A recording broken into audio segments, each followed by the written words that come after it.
This is a concept I believe in strongly. When I was working at the Montreal Children's Hospital in psychiatry in around 1983, 84, I had a chance to work with a guy named Dr. Ed Miller. He's a psychologist who was working with troubled kids, troubled teens, and they were reported by their family as troubled teens.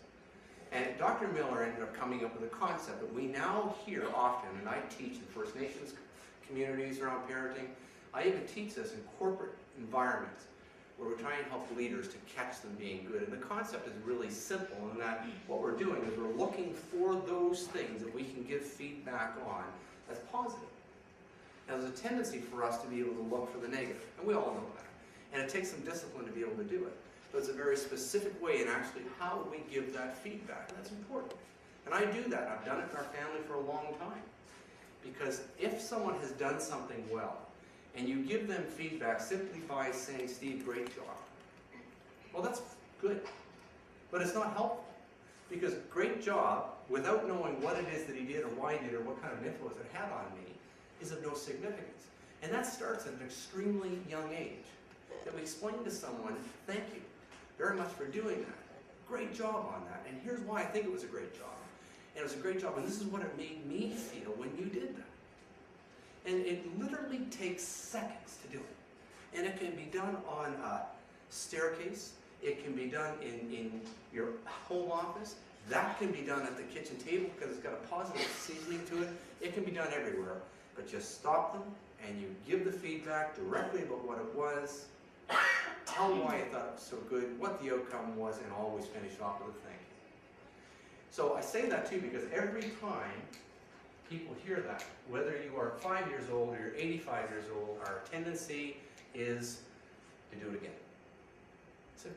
It really is. So, lessons learned for me. The question is not, will children behave the way that would warrant positive feedback? The real question, truly, for a lot of us who are parents, and a lot of us who are in fact are what I call associated parents, whether it be aunts and uncles and grandparents and so on, the big question is, will we even notice? And I can tell you, there was a woman who came in to see me in my office actually before I left yesterday.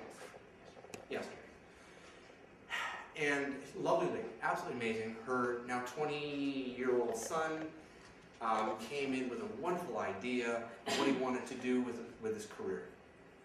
And she came in the next day to speak with me. And she was saying she was cleaning her carrots at the island. I could see her doing this. Her son said it. And she said, oh, good, good. I said, well, what happened? He just walked out of the room. We didn't notice. He was doing something, and he was excited about it. It was positive. You could have stopped, and she understood that. She was quite teary about it, but she understood she could have stopped the moment, and she should have noticed.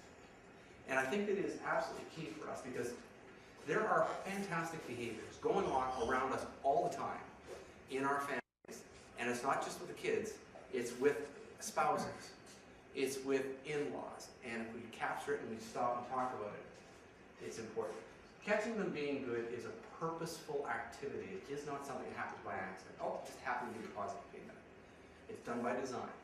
As a matter of fact, a lot of you might disagree with me as a parent. I probably focus a little bit less than I should on those negative things.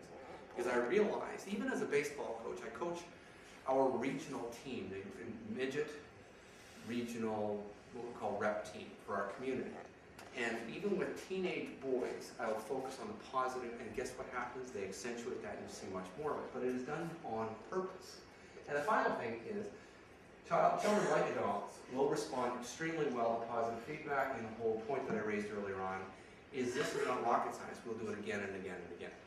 So if we think about how to correct behavior, it isn't so much addressing just those things that are going wrong, but making it a point of looking at the things that are positive. Does that make sense to everyone? Okay?